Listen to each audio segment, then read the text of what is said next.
I was 25 years old when I met Tim, and at that time, I still carried the weight of a long, painful love that had ended. My heart was raw, my trust fragile.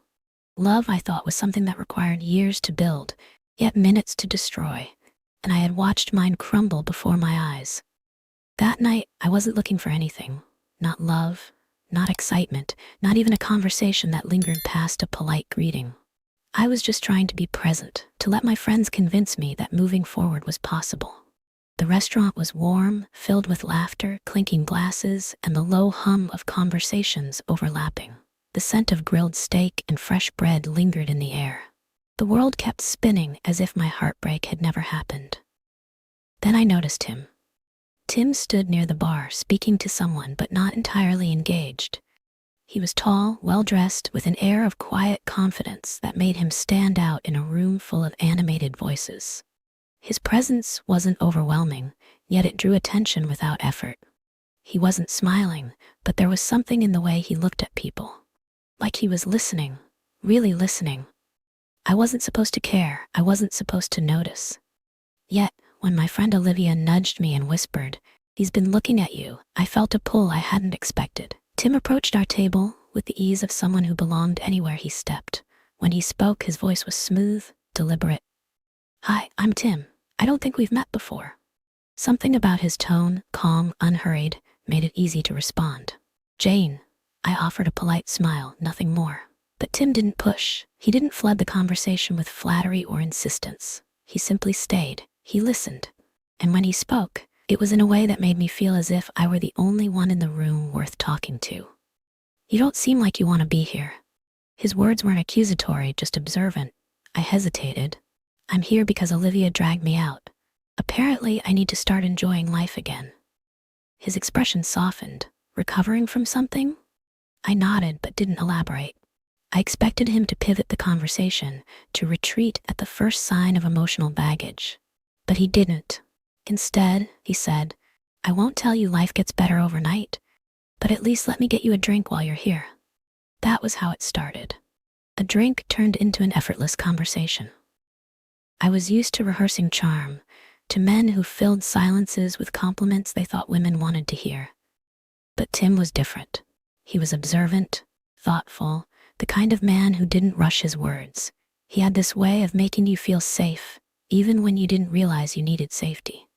I told myself it was just a conversation, just one evening, but then the messages started. Not overwhelming, not desperate, just simple, warm check-ins. "Did you get home safe? I know you love reading. Have you ever tried this book? I heard a song today that made me think of you." They were never too much, never too little. Just enough to remind me he was there, just enough to make me smile at my phone when I thought no one was watching. I should have been wary. I should have known that something too perfect never stays perfect. But after weeks of conversations that never felt forced, after long phone calls where we spoke about everything and nothing at all, I let my guard down. We started dating officially a few weeks later. I didn't resist it. With Tim, things felt natural and effortless. There was no questioning where we stood, no confusion about his feelings. He was present and attentive and always made sure I knew how much he cared.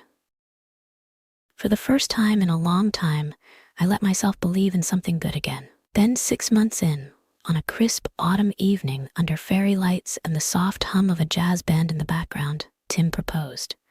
I should have hesitated. I should have questioned if love could truly grow this fast. But when he got down on one knee, when he looked at me with certainty, with the kind of confidence I had spent years craving from someone else, I couldn't say no.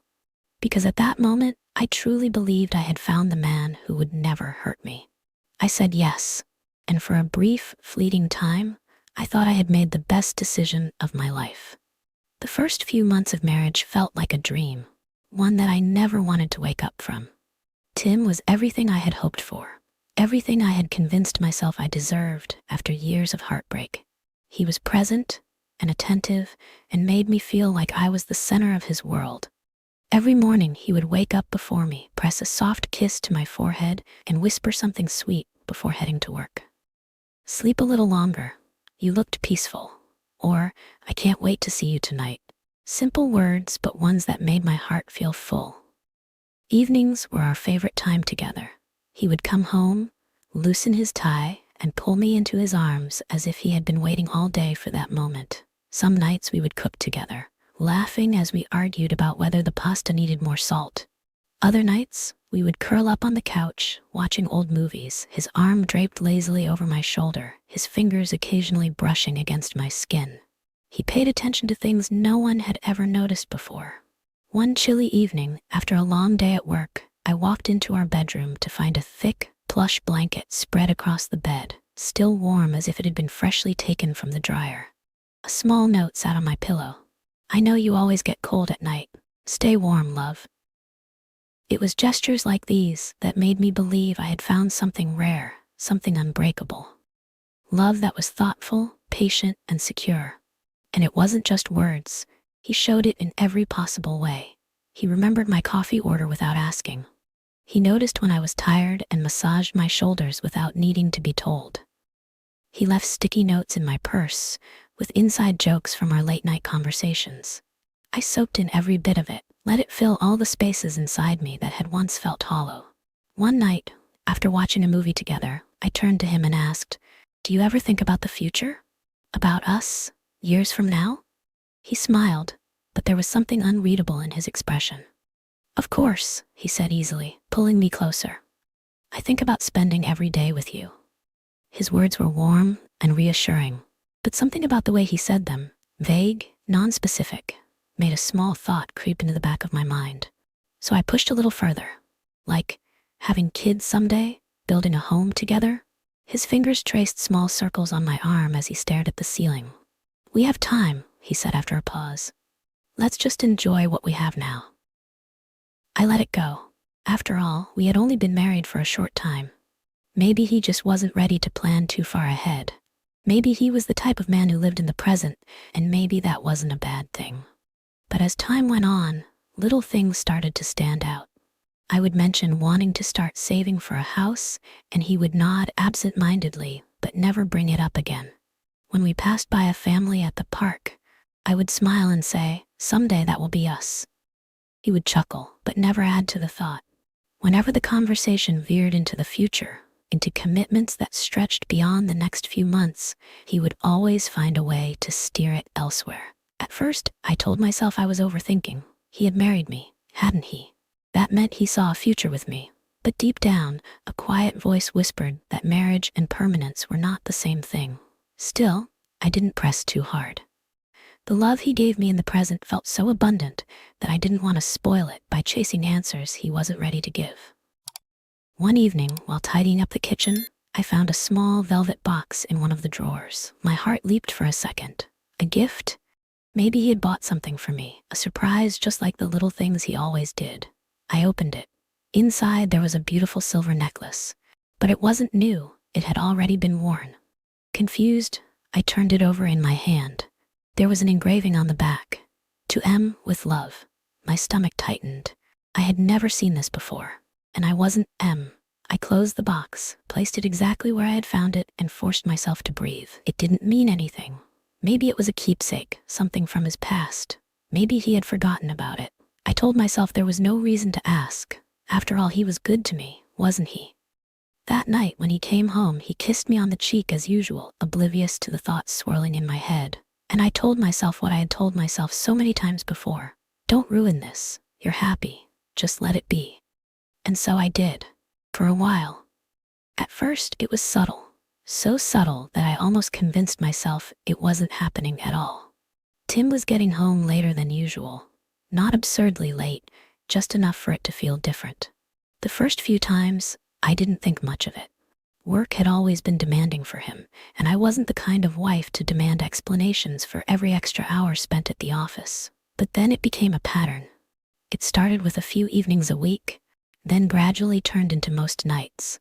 "A new project?" he'd say, his voice even, casual. "The deadlines are tight." Sometimes he would apologize for missing dinner, promising we'd make it up on the weekend. At first, I believed him, but something felt off. It wasn't just the late nights, it was the way he carried himself when he finally walked through the door. There was no more eagerness, no arms wrapping around me like before. He would sigh, loosen his tie, kiss me absent-mindedly on the forehead, and disappear into the bedroom. And then there was the phone. Tim had always been someone who kept his phone close, but now it never left his hand. Even at home, he carried it from room to room like a lifeline. He would sit on the couch, screen tilted away from me, fingers moving rapidly. When I entered the room, he'd lower it slightly, glancing up with a forced smile. "Just catching up on some work," he'd say, locking the screen before setting it down beside him. But I noticed he never truly put it down. One night, as I lay in bed beside him, I heard the faint buzz of his phone vibrating under his pillow. He stirred, turning slightly away from me, his movements careful but deliberate. He picked up the phone, the glow from the screen illuminating his face in the dark. I turned toward him, my voice light, careful. "Who's texting you this late?" His fingers hesitated for a fraction of a second before he replied, "Just a friend, nothing important." A friend, nothing important. The words felt too easy, too practiced. I wanted to believe him, so I let it go. But doubts, once planted, have a way of growing. The next morning, I watched him from the kitchen as he prepared for work. His movements were as efficient as ever, buttoning his cuffs, adjusting his tie, checking his reflection in the mirror. But there was something else now, a new cologne, a crispness to his shirts that hadn't been there before. Careful attention to his appearance went beyond the usual routine. "You look nice today," I said, studying him. "Big meeting?" He smiled, adjusting his watch. "Something like that." I nodded, stirring my coffee, pretending not to notice how he reached for his phone again before heading out. I wanted to ignore the sinking feeling in my stomach. That evening, when he finally got home, I tried something different. As he loosened his tie, I leaned against the doorway and asked casually, "Have you thought more about what we talked about?" He glanced at me. "Talked about? Savings, maybe starting to look at houses and kids." For a second, there was a flicker in his expression, something unreadable. But then it was gone. He sighed, rubbing the back of his neck. "Jane, do we really need to plan all of that right now? We just got married. We have time." "I know," I said slowly, trying to keep my voice steady. "But it's important to think ahead, right? We talked about this before we got married. I want to know we're on the same page." He walked past me, heading toward the kitchen. "We are on the same page. I just think we should enjoy what we have now instead of stressing about the future." I followed him, watching as he poured himself a drink. "So, you don't want to talk about it?" He didn't look at me as he responded. "Not tonight, Jane. I'm tired." And just like that, the conversation was over. It kept happening. Every time I brought up the future, he deflected, changed the subject, or brushed it off as something we didn't need to worry about yet. It wasn't just about kids or savings anymore. It was the way he avoided any conversation that required commitment beyond the present moment. I started watching him more closely. The way he hesitated before answering certain questions. The way he kept his phone screen angled away from me. The way his late nights never came with a real explanation. Doubt crept into my mind like an unwelcome guest. I told myself I was being paranoid, that I was imagining things. But deep down, I knew. Something was wrong. The morning air was crisp, the kind that made the house feel colder than it should. The sunlight streamed through the curtains in soft, golden beams, but there was no warmth in the way I felt that morning. Tim had left in a hurry, barely pausing to kiss my cheek before grabbing his jacket. "Running late? I'll see you tonight," he had called over his shoulder as he walked out the door. His absence lingered in the quiet of the house, leaving behind the faint scent of his cologne and the sound of his hurried footsteps fading outside. I lingered in the kitchen, absent-mindedly rinsing my coffee mug and letting the warm water run over my hands. Then, from the living room, I heard it. A vibration. A sharp, insistent sound against the wooden table. I frowned, drying my hands on a towel as I walked over. There, lying face down on the coffee table, was Tim's phone. He had forgotten it. That never happened. I stared at it for a moment, debating whether to touch it. The screen lit up again, the name David flashing in bold letters. My stomach tightened. David? Tim had never mentioned a friend named David before. The phone buzzed again, the sound loud in the stillness of the house. Without thinking, I picked it up. My fingers hesitated just for a second before I swiped to answer. And then I heard her voice. "Baby, are you there? I'm waiting outside my house." The words came so naturally, so intimately, that for a moment I thought I had misheard. The voice was light, filled with expectation, as if she had been waiting for this moment all morning. I didn't speak. I couldn't. My throat closed, my fingers gripping the phone so tightly my knuckles turned white. I could hear the faint hum of traffic in the background on her end, the shuffle of movement as if she was checking outside, expecting to see him pull up at any second. Seconds stretched endlessly. Then, silence. She must have realized something was wrong. There was no reply, no familiar voice greeting her. The pause grew heavy, the kind that thickens the air and makes it hard to breathe. Then, a soft, confused hello? I still said nothing. I couldn't. My lips parted, but no sound came out. What would I even say? That she had the wrong number? That she was mistaken? That she had just called a married man's phone and greeted him as though he belonged to her? The moment stretched unbearably long before she finally exhaled, the sound sharp, laced with unease. Then, a click. The call ended. The phone slipped from my hand and landed back on the table with a dull thud. I felt like I was drowning. The walls of the room seemed to shrink around me, my heartbeat pounding so loudly that I could hear it in my ears. I gripped the edge of the table as if the solidity of the wood could somehow keep me from collapsing under the weight of what I had just heard. This wasn't a misunderstanding. This wasn't something I could brush off. She had called him babe. She had been waiting for him. Outside her house. I swallowed, trying to force air back into my lungs. My hands trembled, my breath uneven as I sat down on the couch, staring blankly at the phone as if it might somehow erase what had just happened. I wanted to be wrong. I wanted to believe that there was some logical explanation, that maybe this was a work-related call, that maybe she was joking, that maybe... No, the truth was sitting right in front of me, buzzing like static in my mind, loud and undeniable. Tim had a mistress, a woman who spoke to him like she belonged to him. A woman who expected him to show up at her doorstep. A woman who had no hesitation in calling him first thing in the morning because she knew he would come. I pressed my palms against my temples, trying to steady the storm inside me.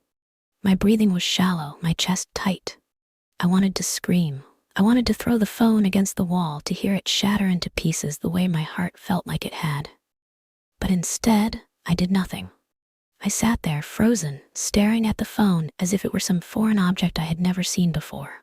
My thoughts tangled into a mess of anger, disbelief, and the kind of pain that felt like it was pressing against my ribs from the inside, threatening to crack them open. But then, something inside me shifted. A new kind of clarity settled over me, cold and sharp. I would not let my emotions rule me. I would not cry. Not yet.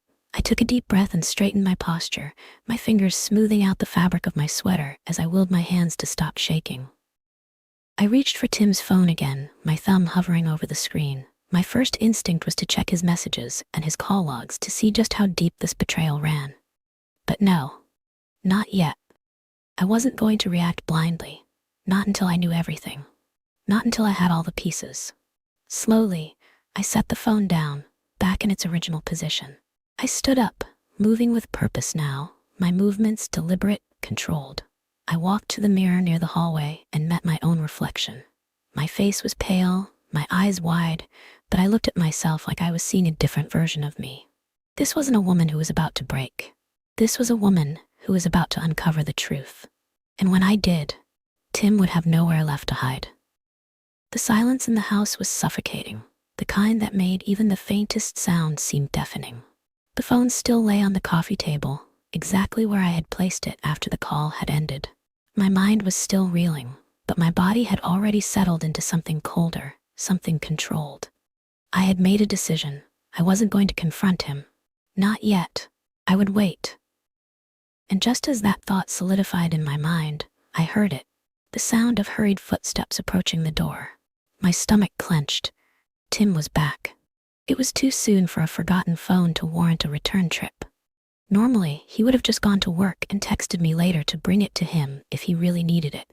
But instead, he had turned around and come rushing home. That told me one thing. He was nervous. I positioned myself by the kitchen counter, casually picking up a glass of water, willing my hands to stay steady. He couldn't know I had answered the call. Not yet. The door swung open faster than usual, and Tim stepped inside with just a little too much urgency. His eyes scanned the room before they landed on the coffee table. His phone was still there, untouched, or at least that's what I wanted him to think. "Hey," I said calmly, taking a sip from my glass. "You're back early."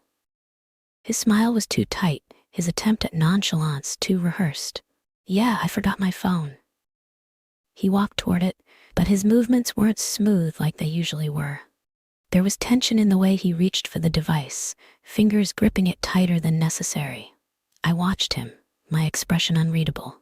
"That's unlike you," I mused. "You never forget your phone." Tim gave a short laugh, unlocking the screen as if he hadn't heard the question at all. "Guess I was in a rush this morning." He checked his call log immediately. I knew he would. It was the first thing he needed to confirm, whether anything had happened while he was away. I kept my posture relaxed, watching from the corner of my eye as he scrolled through the screen. His shoulders didn't tense, his brows didn't furrow. That meant only one thing. The call hadn't registered as answered. He had no idea I had heard her.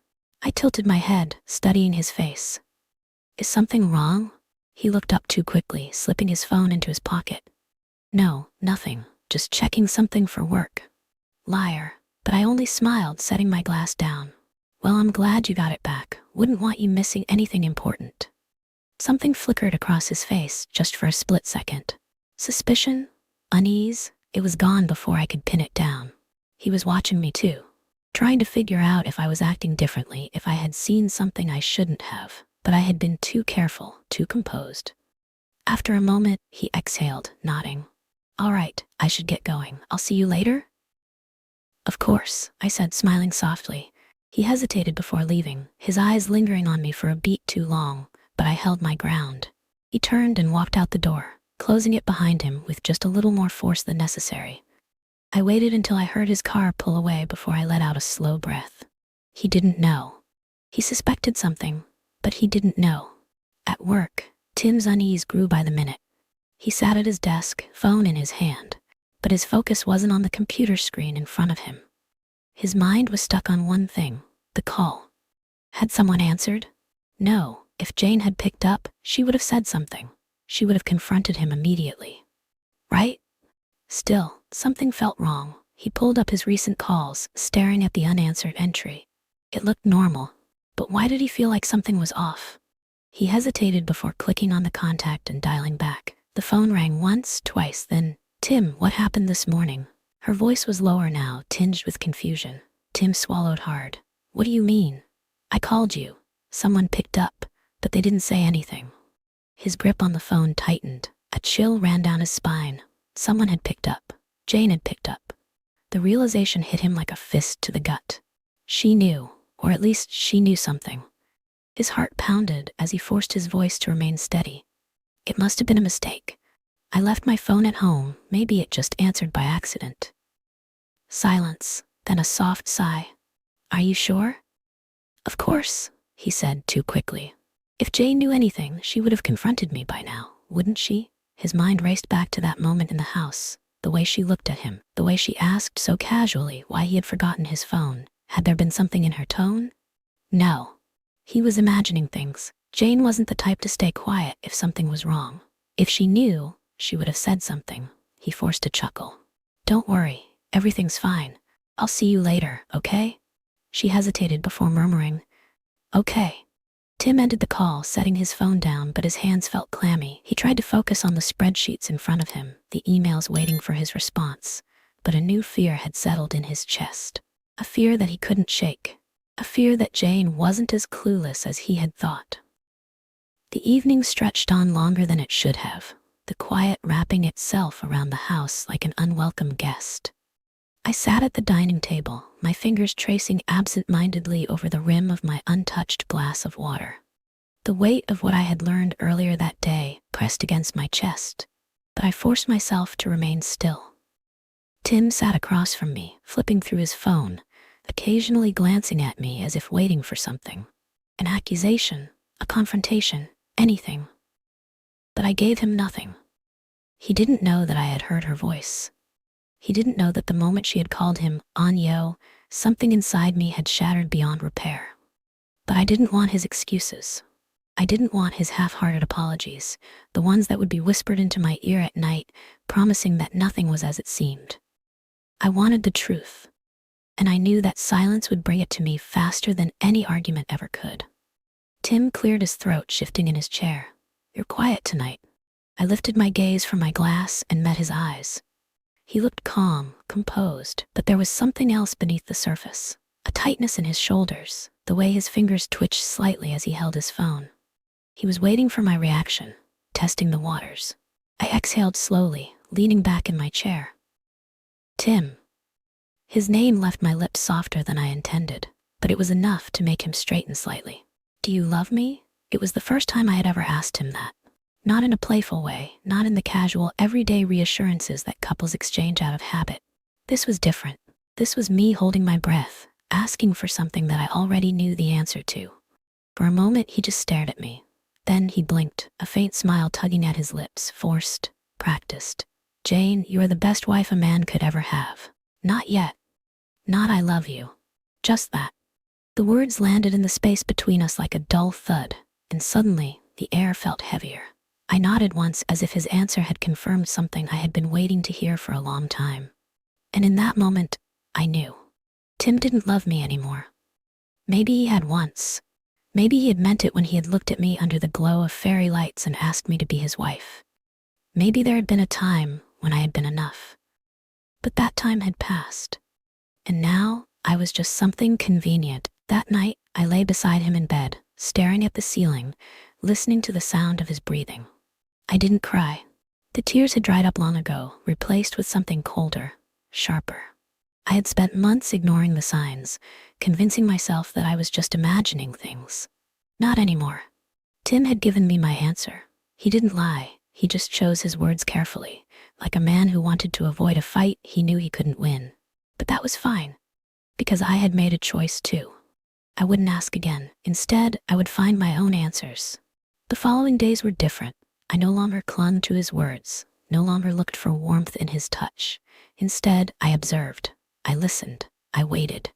When his phone buzzed in the middle of the night, I didn't ask who it was. When he disappeared into the other room to take calls, I didn't follow.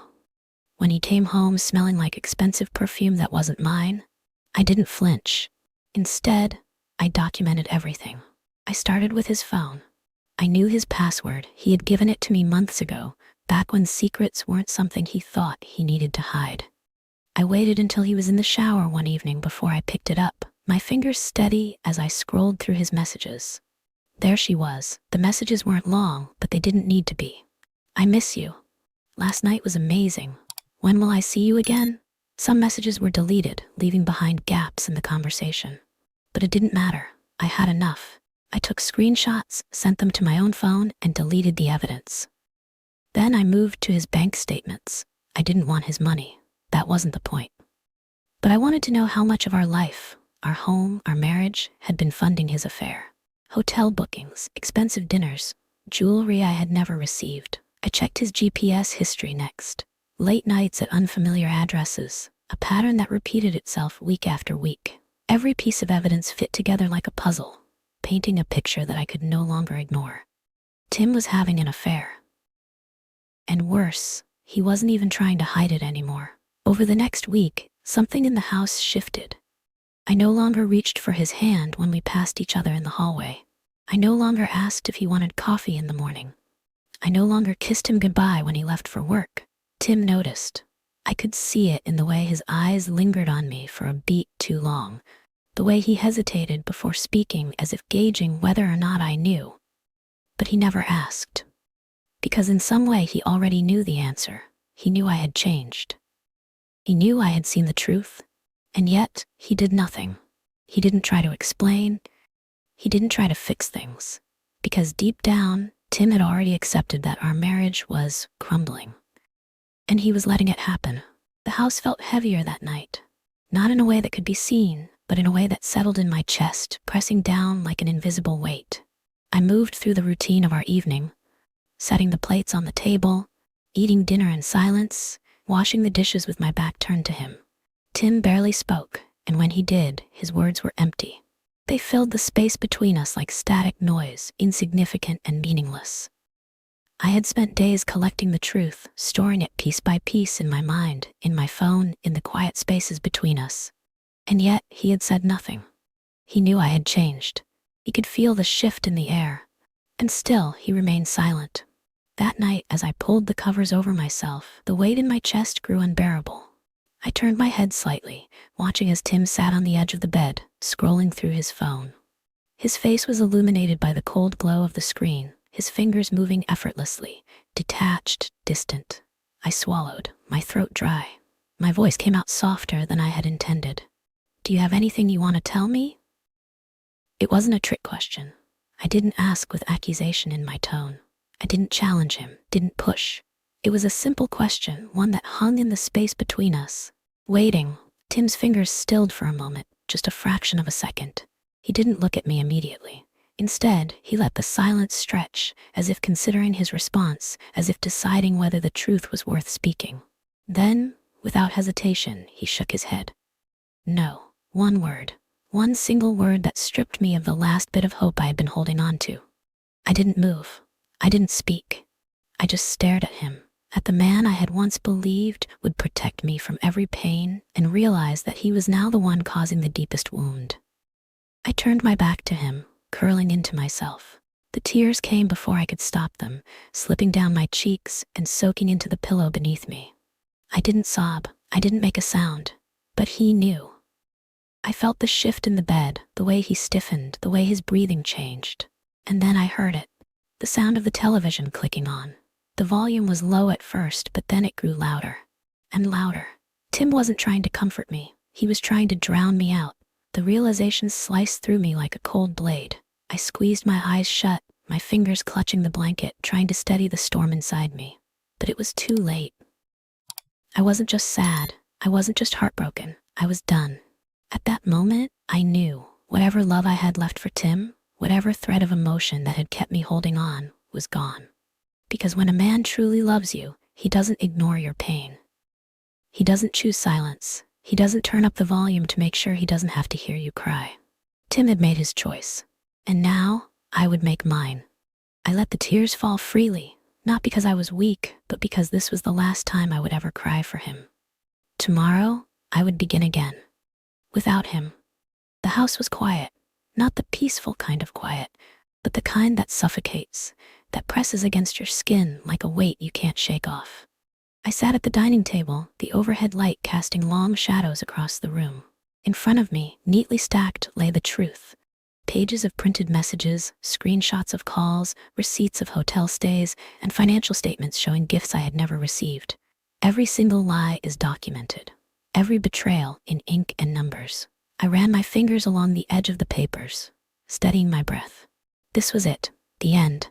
Tim would be home any minute. For the past week, I had lived with a kind of eerie calm. I had gone through the motions, watched him move around the house like nothing had changed, and listened to his voice fill the spaces where my love used to live. I had let him believe that I was still trapped in silence. But I wasn't. I had spent the last few days preparing, not just gathering evidence, but preparing myself. To face him, to look him in the eye without breaking, to say the words that would end everything. The key turned in the lock. I didn't move. The door opened and I heard the familiar shuffle of his shoes against the hardwood floor.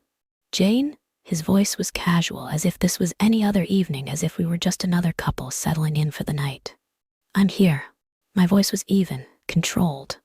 Tim stepped into the dining room, his tie slightly loosened, his expression neutral, until he saw the papers in front of me. He stilled.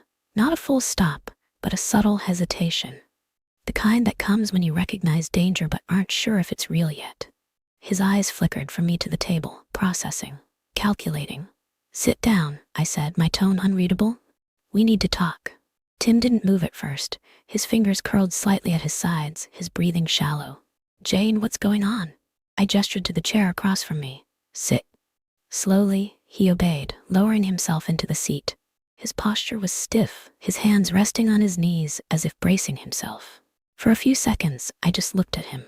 At the man I had once loved so completely, the man I had built a future around. Then, without a word, I picked up the stack of papers and slid them across the table toward him.